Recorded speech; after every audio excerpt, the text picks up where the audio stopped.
नमस्कार दोस्तों, omniscient channel में आपका स्वागत है। और जब इस वीडियो में ओमनीसेंट इंग्लिश के 421वें दिन के क्लास को देख रहे हैं दोस्तों, अगर आप इंग्लिश को अपने एडवांस लेवल तक ले जाने चाहते हैं, यानी कि बेसिक से, जी हाँ दोस्तों, बेसिक सेंटेंस से एडवांस सेंटेंस तक, जी हाँ दोस्तों, एडवांस सेंटेंस तक, यानी अपना दायरा बढ़ाना चाह रहे हैं, तो ऐसे में आपको क्या करना चाहिए, क्या सीखना चाहिए, ये बहुत ही इम्पोर्टेंट है।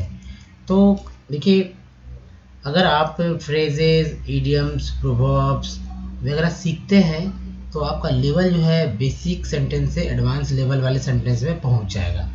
तो ऐसे ही कुछ 10-11 जो है फ्रेजेस, वर्ड्स मैं लेकर आया हूँ आपके सामने, जो कि बहुत ही इम्पोर्टेंट और रोज़मर्रा के जीवन से रिलेटेड है। तो आप बहुत ही फेमस, लोकप्रिय है, तो आप अंत तक इस वीडियो को देखें। और सबसे इम्पोर्टेंट बात दोस्तों, अगर आप नए चैनल को सब्सक्राइब कीजिए, घंटी को दबाने वाले वीडियो के लिए वीडियो पसंद लाइक और शेयर जरूर कीजिएगा दोस्तों। आसानी से पढ़ना हो, बोलना हो, लिखना सीखना चाहते हैं तो बस इतना करना है कि ओमनीसेंट इंग्लिश यूट्यूब पर सर्च में टाइप कीजिए, माइक पर बोलिए, सारे वीडियो को लिंक मिल जाएंगे, पढ़ने से रिलेटेड, बोलने से रिलेटेड और लिखने से रिलेटेड। तो दोस्तों, राइटिंग स्किल की बात कीजिए, स्पोकन स्किल, सबसे ज़रूरी क्या होता है, एक लिस्ट है, जैसे कि बेसिक वर्ड होना चाहिए, ठीक है, जो कि लिस्ट होना चाहिए बेसिक वर्ड का।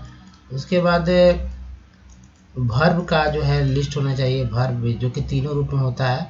तो वर्ब के बाद हो जाना चाहिए दोस्तों फ्रेजेज, जो कि मैं यहाँ बताने वाला हूँ, एक सीरीज चल रहा है फ्रेजेज का। उसके बाद ईडियम्स, ठीक है, ईडियम्स के बाद है दोस्तों प्रोवर्ब्स, जी हाँ दोस्तों, प्रोवर्ब्स यानी कहावतें। ये अगर आप इस तरह के जो सब ये सब है, ये सब जो है वर्ड मीनिंग ही है, लेकिन सबके मतलब अलग अलग है, सारगर्भित है, जो कि आपको एडवांस लेवल तक पहुंचाता है। तो दोस्तों आइए सब कुछ सीखते हैं विथ इजी स्टेप। तो दोस्तों सबसे इम्पोर्टेंट है फ्रेजेस के बारे में जानना है कि फ्रेजेस कहाँ, कैसे, कब यूज़ किया जाता है। तो आखिरी सेंटेंस के आखिरी में, बीच में और पहले भी इस्तेमाल होते हैं। देखिए पहला फ्रेज है दोस्तों बाय द वे, बहुत ही इंपॉर्टेंट। बाय द वे हम लोग बोलते रहते हैं, bye the way, bye the way, bye the वे, लेकिन ये नहीं पता कि दोस्तों बाय द वे एक फ्रेज है, ठीक है, एक क्या है, एक फ्रेज है। तो देखिए हिंदी अर्थ क्या होता है, हिंदी अर्थ दोस्तों बीच में प्रसंग छोड़कर, बाय द वे का है बीच में प्रसंग छोड़कर, निश्चित विषय से हटकर। दो अर्थ हो जाते हैं यहाँ पर, दो अर्थ है हमारे, बीच में प्रसंग छोड़कर, बीच में प्रसंग छोड़कर, दूसरा है कि निश्चित विषय से हटकर, निश्चित विषय से हटकर, यानी कि बाय द वे।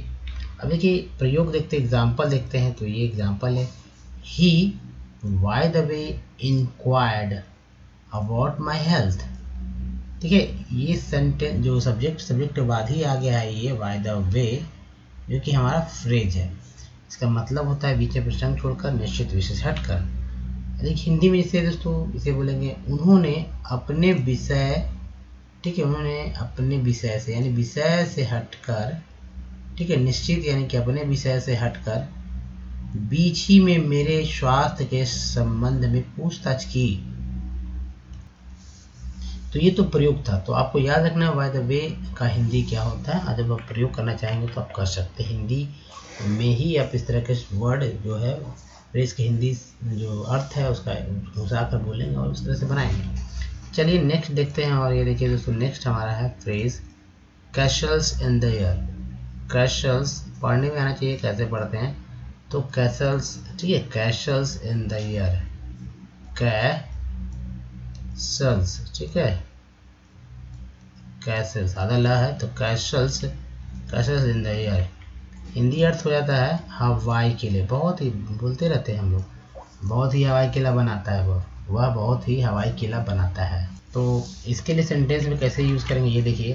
तो एग्जांपल हमारा है, it is no use to building castle in the air, ये के सेंटेंस के लास्ट में यूज़ किया गया, it is no use to building castle in the air. Hindi अर्थ हो जाता है हवाई किले बनाने से कोई लाभ नहीं।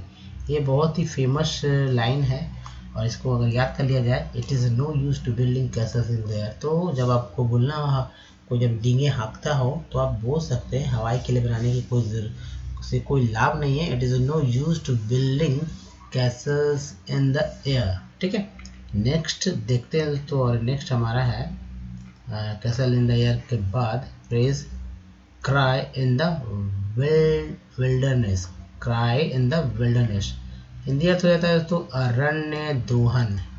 ठीक है, इसका और मतलब अगर समझना चाहते हैं कि क्राई इन द विल्डरनेस का क्या होगा, तो आप देखिए नीचे एग्जाम्पल के तो समझ में आएगा। The popular demand for free education. ठीक है, the popular demand for free education is a cry in the ear, is a cry in the wilderness. ठीक है, cry in the wilderness. Hindi अर्थ हो जाता है दोस्तों निःशुल्क शिक्षा की मांग, अरण्य दोहन। ये तो एक सेंटेंस है ही हमारा, अरण्य दुनिया है, लेकिन इसी का मतलब होता है उसकी कोई सुनवाई नहीं है, उसकी यानी निःशुल्क शिक्षा की मांग की कोई सुनवाई नहीं है। अर्थात मतलब यही हुआ, निःशुल्क शिक्षा की मांग अरण्य दोहन है, यानी अरण्य दोहन का मतलब है कि उसकी कोई सुनवाई नहीं है। इस तरह से तो कोई सुनवाई नहीं है, इसके लिए है क्राई इन द विल्डरनेस, अरण्य दोहन। नेक्स्ट है तो फ्रेज हमारा एन रूट।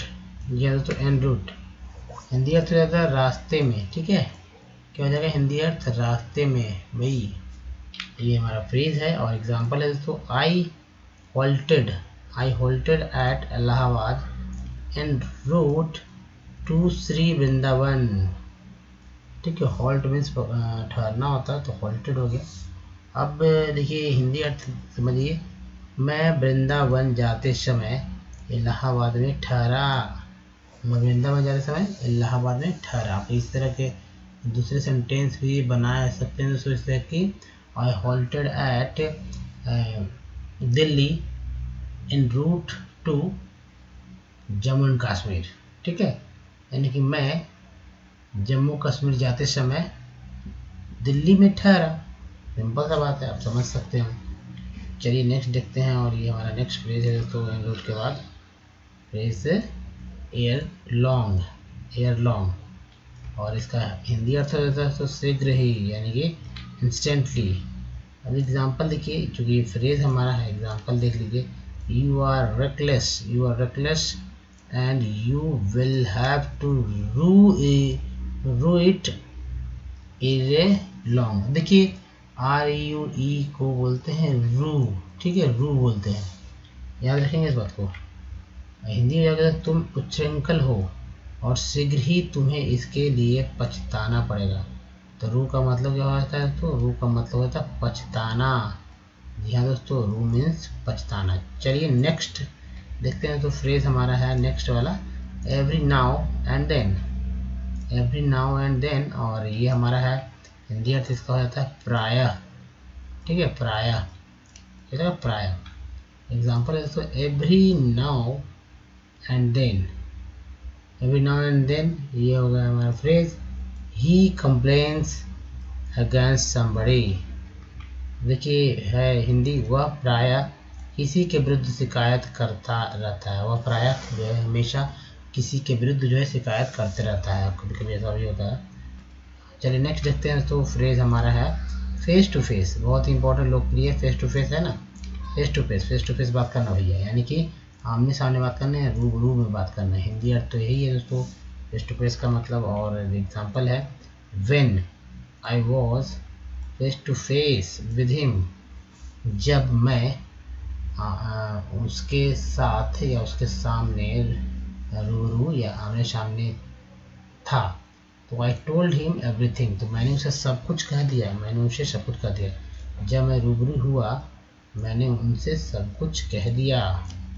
ठीक है, चलिए नेक्स्ट देखते हैं, तो फ्रेज हमारा है फेयर एंड स्क्वायर।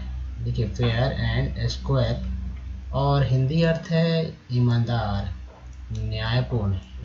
और न्यायपूर्ण। नेक्स्ट है इसका एग्जाम्पल देख लेते हैं। एग्जाम्पल है दोस्तों his dealings are fair and square है। हिज डीलिंग्स का मतलब क्या होता है, डीलिंग्स मीन्स होता है व्यवहार, उसका व्यवहार जो है न्यायपूर्ण है, उसका व्यवहार जो है ईमानदारी वाला है। तो चलिए नेक्स्ट फ्रेज हमारे दोस्तों फॉर अवे बहुत ही इंपॉर्टेंट है इस वीडियो का दोस्तों, क्योंकि इसमें एक ही से दो सेंटेंस बनाए गए हैं। और ये देखिए हिंदी अर्थ है निस्संदेह। फॉर अवे मीन्स निस्संदेह, यानी एग्जाम्पल है दोस्तों Gandhi was for and away the best politician of the his time. Gandhi was, Mahatma Gandhi was four and away, ये तो हमारे ये हो गया फ्रेज दोस्तों, फोर एंड अवे, ये फोर एंड अवे